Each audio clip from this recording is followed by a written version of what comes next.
Hello guys, welcome back to another Footy Mates video. So unfortunately, I'm sorry I was not able to make it to the last week's video, and unfortunately again Ankur won't be here today, but there's one thing for sure, our winners and losers are here. So let's get right into it. Alright, let's start with a banger with our winner, Jorginho. Wow, so obviously that goal, like crazy goal, man. What a time, what a place, as Peter Jury would say, what a goal, and what that goal could mean for Arsenal, given the context, given that the week they'd had, given the form they were coming into it with. It could be priceless, absolutely priceless. And yeah, I know the goal was like an own goal for Emi Martinez. I'm gonna give it to Jorginho because it was definitely a Jorginho goal in my eyes, right? And yeah, I mean, whether Arsenal can capitalize on this and go on and win the league because of this game, it's possible, but we'll have to wait and watch, right? But anyways, credit where credit is due. People were calling Jorginho a double agent, a Chelsea fraud, and all of that stuff. People had the memes ready at halftime, the good evening memes, with the Unai Emery's Aston Villa leading at halftime. And yeah, I don't know, whatever Mikel Arteta told them at halftime, it worked. And they came back on and they won the game. So absolutely massive 3 points for Arsenal, and good job Jorginho. I think he had a decent performance against City and another decent performance and a banger and a massive banger. So yeah, that now talking about Jorginho reminds me, let's talk about our first loser of today, and that's actually his ex-manager, Graham Potter. No, not Harry Potter. It's Graham Potter. And yeah, I know. Sorry. I know that's probably that joke's overused, and I'm sorry. I'll never do it again. But Chelsea fans might as well wish that it was Harry Potter, because the way things are looking, maybe magic is the only thing that gets them out of this mess. Yeah, it's not looking good. But anyways, the loss to Southampton at home, especially after the January transfer window, and the last 2, 3, 4 games at Chelsea before the Southampton loss, it felt like there's a tiny bit, a ray of light, a ray of hope you could see at the end of the tunnel, the light at the end of the tunnel. I'm mixing like proverbs right now, but it's shambolic, like just like Chelsea's situation, but it was absolutely like, it's tough being a Chelsea fan right now. You had that little bit of hope. It felt like game by game there's a bit of progress being made, and just then you take 2 steps back. It's like 1 step forward, 2 steps back, and you go on and lose to Southampton at home. And man, Potter, it ain't looking good, man. Especially you come out of that game, you go, before the game, I think in his press conference, man said that Southampton are a well-organized team, and then the Southampton manager comes out and says that we didn't even have time for tactics. Yo, you need to pull your act together, Graham Potter. You can't be talking like that in press conferences, regardless of what team you're managing. Whether it's Chelsea or Brighton, it's not even about whether you're managing Chelsea right now. Any team you're managing, you cannot talk like that. And there's not like a Potter bash session, but just for context, I'll give you some stats.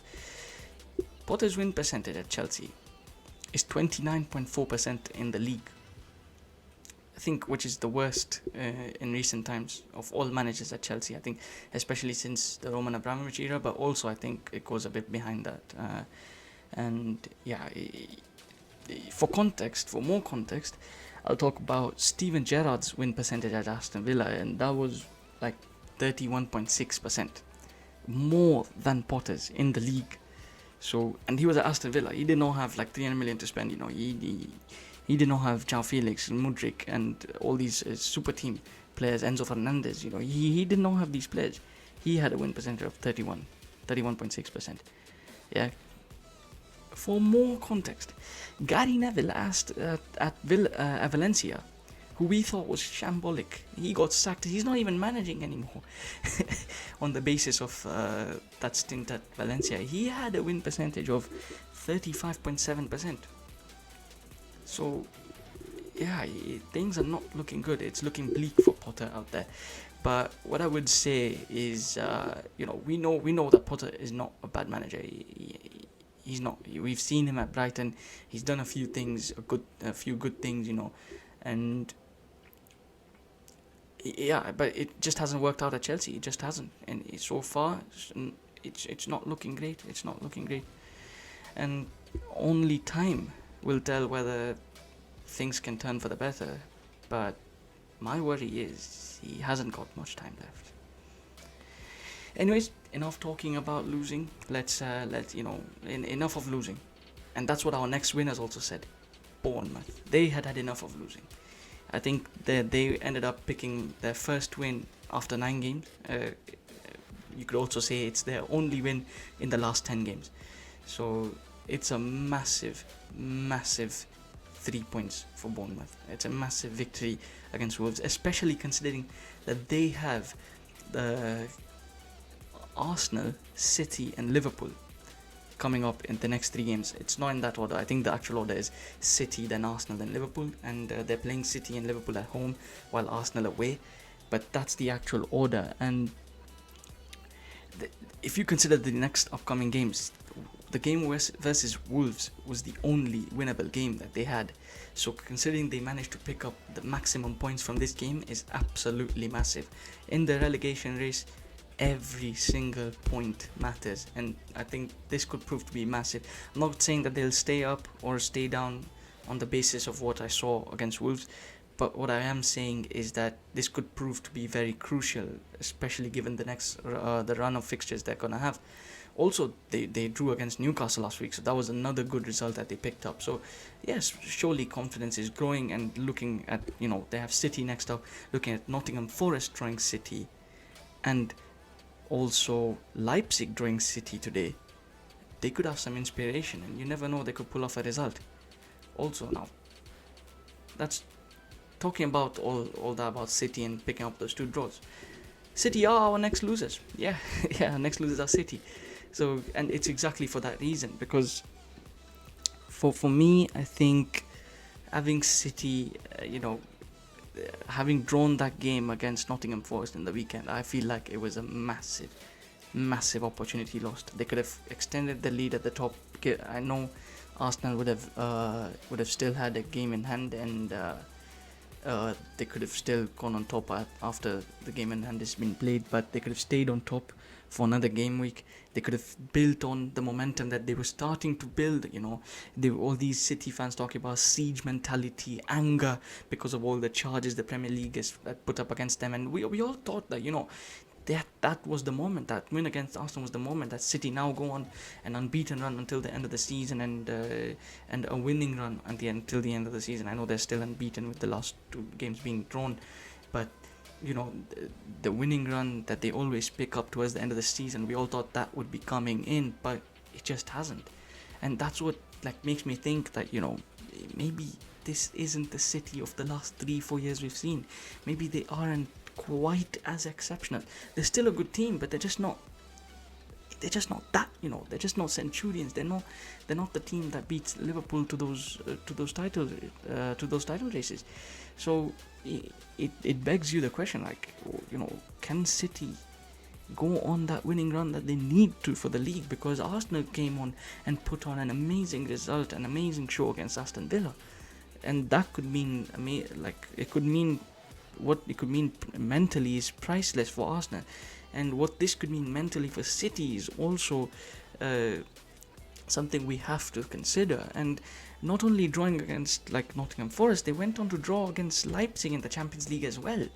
So that must put some sort of dent in their confidence, And I know that they were unlucky against Nottingham Forest, but the chances like the Erling Haaland chance, the Emerick Laporte chance against Nottingham Forest, these are chances you have to be putting away. You can't afford to get to give away those chances just like that and not score them in a title race. Every point matters in the title race and in the relegation race, as I mentioned already. So yeah, I think that's why I feel like City are losers, because like for this week at least, because they could have capitalized on it, and they could have gone on, they could have built up this strong momentum, this confidence for the team, but again they just haven't been able to get that. It's like they're stuck at second gear, they're struggling to get onto third gear, and that's what's like, if you're supporting City in this title race, it must be absolutely painful to watch. But for me, I think I want Arsenal to win the league personally, because I don't want City to go on and do the three-peat. And I think it's just better for the league to have a different winner as well. It'll be boring if City just win it every now and then. So yeah, I mean, for me, I'm happy. I'm happy, which is why I've put them in the losers. Well, I enjoy talking about them not playing well, but yeah, it's not about them not playing well as well. It's just that they've not capitalized on the chances as a whole in the games, and as a whole in the context of the season, of the race, of the title race. And yeah, that's why they're losers. But yeah, anyways, the honorable mentions, I guess, for this week I could probably give to Manchester United and Everton. Sean Dyche's Everton, massive 3 points, and also Emerson Royal, I guess, because Emerson Royal also, he's been in decent form ever since Pedro Porro was signed, funnily enough. And yeah, and Everton also massive 3 points in the relegation list. It was literally a 6-pointer against Leeds. So yeah, massive results, and a lot of winners and losers throughout the game week. But these were my picks, and hope you've enjoyed the video. If you have, like, subscribe, share, drop a comment, give your thoughts on the winners and losers, and yeah, see you in the next one.